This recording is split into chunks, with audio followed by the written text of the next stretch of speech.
Hello, hi, my name is Monique and I am a realtor with Keller Williams Capital. I will be making a very quick video today that is actually a different one.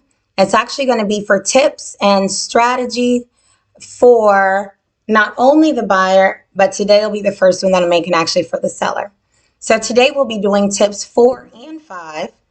And for tip 4 is pertaining to a seller in the process of selling that property, whether you are upsizing, looking for bigger and better schools, better home, more space, better neighborhood, or if you're downsizing, moving, relocating, job, family, whatever might be the reason. Perhaps it's just a matter that you are considering selling. And even so, this is still a good tip to think about. Tip number 4 is we will address the elephant in the room when it comes to selling property, which is what if it doesn't sell? So let's move into it. Let's assume you are at the stage that you are deciding that you're going to sell.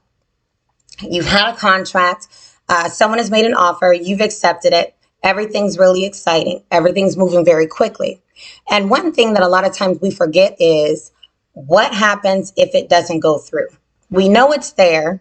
We know it's in the back of our minds, but we're moving forward with the processes so fast and there's so much going on. You're packing, you're getting rid of things, you're cleaning, you're getting things transferred over. There's inspections, there's appraisals, there's underwriting working on the buyer's side of things. So things are all moving. There's so many wheels going on. However, in real estate, if one wheel messes up, it's a domino effect that affects all of the other areas.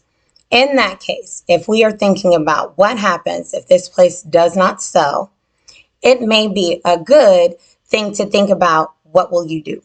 So I think it's a good idea. This tip is about maybe a good strategy will be having a plan B.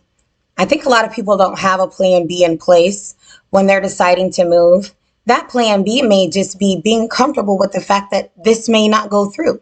Are you prepared to stay in that home?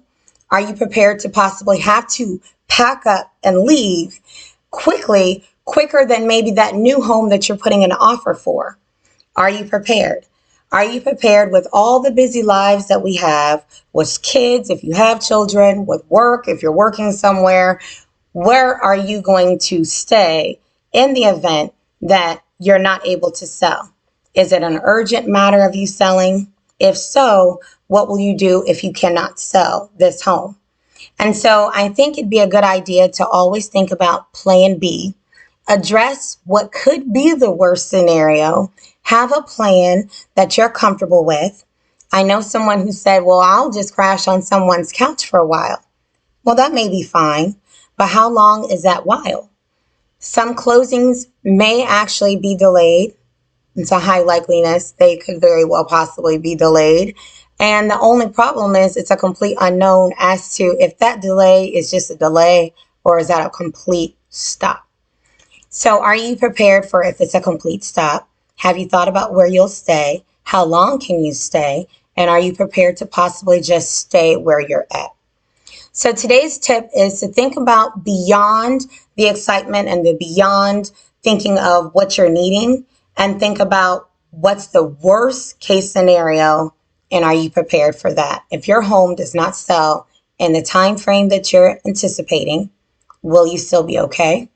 Or if it sells really quickly, will you be prepared to move on to the next thing? That's tip number 4.